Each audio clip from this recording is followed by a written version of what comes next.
7-8 flat देखे होंगे। And एक बात वो बोल रहे हैं, आप मोहम्मदन हो, और एक बंदे ने तो ये भी बोल दिया कि कोई मसला नहीं है, हम आपको फ्लैट दिला देंगे, आप जिस अपना हिजाब बता देना, आप हिजाब करते हो एंड ऑल दैट।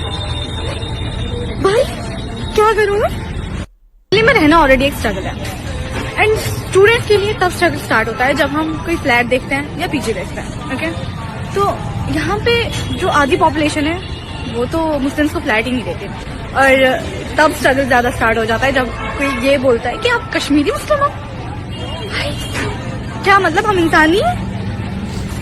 मतलब चढ़ क्या रहा है? फिर यही लोग हमें आगे ये कहते हैं कि तुम लोग खुद को अलग क्यों समझते हो? तुम लोग हो, तुम ऐसे लोग हैं जो हमें ये फील करवाते हैं। तो दोस्तों, देखा आपने किस तरीके से वो लड़की जो है हिंदुओं पे इल्ज़ाम लगा रहे कि हिंदू लोग फ्लैट नहीं देते हैं। अब उसका रीज़न भी जान लीजिए। देखिए, एक हम बिहार वाले एमडी जसीम मोहम्मद ये करता है, यह कोई नई बात नहीं है कि हिंदुओं के द्वारा मुसलमानों को घर किराए पर नहीं दिए जाते हैं। आजकल तो निजी घर खरीदने पर भी हिंदुओं का विरोध किया जाता है। इन्हीं सब बातों को लेकर के अगर कोई मुस्लिम अपने कॉलोनी का निर्माण करता है तो हाउसिंग जिहाद नाम से पुकारा जाता है। यही तो दोगलापन है। हमीश दबे कहते हैं, इसका जिम्मेदार कौन है? जब पढ़े लिखे डॉक्टर जो कि भगवान के रूप माने जाते हैं, गैर मजहबियों से नफरत के रहते लाखों निर्दोष को जहर देकर मारने का षड्यंत्र करते हैं, या फिर बम बांधकर फट जाते हैं और बाकी मुसलमान उनको कवर फायर देते हैं, कैसे आम नागरिक तुम लोगों पर भरोसा करे और क्यों? बात सही है। अब देखिए, सामान्य पुरुष क्या कह रहे हैं। सबसे पहले तो इस औरत का नकाब कहाँ है? बात सही है, वो बिना नकाब में है। इसकी हिम्मत कैसे हुई सोशल मीडिया पे आने की? बात सही है, बिना नकाब के सोशल मीडिया पे हिम्मत कैसे हो आने का? मैं सभी उलमाओं से अपील करता हूँ कि इसे शरीयत के अनुसार सख्त सज़ा दी जाए। अपने असली मुल्क में होती तो अकल ठिकाने लगा दी गई होती, जैसे कि अफ़गानिस्तान का यह सीन देख रहे हैं।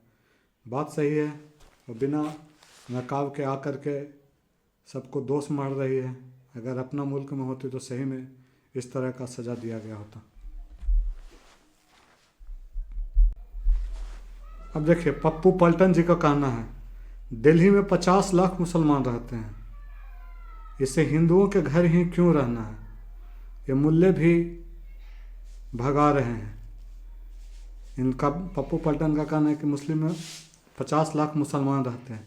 जब 50 लाख मुसलमान रहते हैं तो एक मुसलमान आराम से रह सकता है 50 लाख मुसलमान के घर पे किराए पे, मगर उन्हें सिर्फ हिंदुओं के घर में ही रहना है। अब इससे यह भी पता चलता है कि मुसलमान भी मुसलमान को भगा रहा है। अब देखिए, आमिर अंसारी क्या कहते हैं, आप मुस्लिम इलाकों में क्यों नहीं जगह देखती? बात सही बोल रहा है, आप मुस्लिम इलाकों में क्यों जगह नहीं देखती? मेरी समझ में यह नहीं आता कि लोग दूसरे समाज के इलाके में घर क्यों खरीदते हैं, यह मकान किराए पर क्यों लेने का कोशिश करते हैं, या दुकान क्यों लगाते हैं जब वह संतुष्ट नहीं है। मेरठ में भी ऐसा ही हुआ। सभी के भावना का सम्मान होना चाहिए। अब ये देखिए, भारत के बेटा बॉबी कुलविंदर, तुम मुसलमानों को चिंतन करने की ज़रूरत है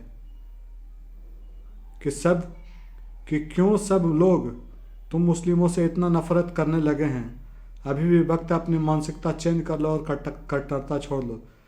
ये जो भारत के बेटा बॉबी कुलविंदर सिंह है, बहुत बड़ा बात बता दिए। उन लोगों को ये सब चीज़ से मतलब ही नहीं है।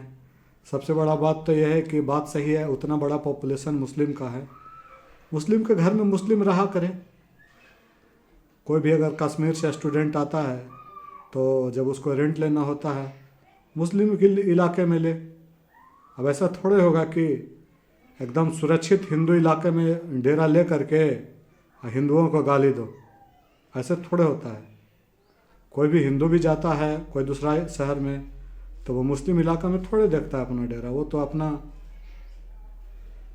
तो हिंदू इलाके में भी देखता है। अगर कम भी हिंदू को पॉपुलेशन है तो उसी जगह रहना चाहता है जहाँ पे हिंदू रहते हैं। बात भी सही है। अब ये देखिए, जेम्स ऑफ नरेंद्र तुष्टिकरण दास मोदी, अब उनका क्या करना है ये भी देखिए।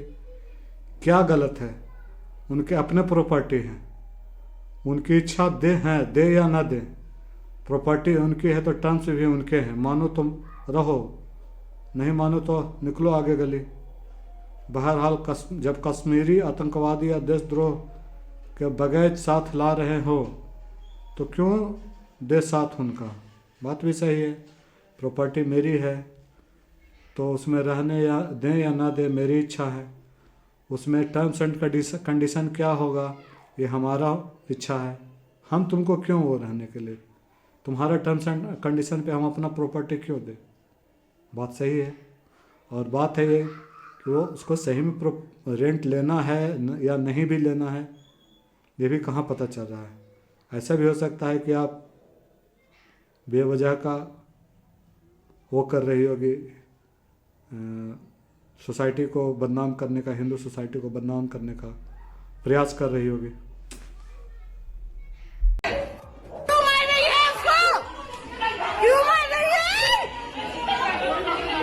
देखिए कितना परेशानी होता है। आपके घर में जाओ, किसी मुसलमान को अपना घर देते हैं, फिर उसे कितना कठिन काम हो जाता है। देखिए को बार बार इंस्ट्रक्शन दिया जाता है कि सबको रेंट ना दें, लेकिन अपना मोहल्ला एक काफी है, बहुत ज़्यादा मोहल्ला है, रेंट पे ले सकते हैं, उनका अपना जो कम्युनिटी है, मगर वहाँ पे नहीं लेते हैं।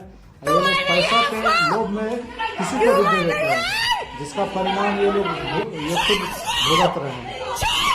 बताइए।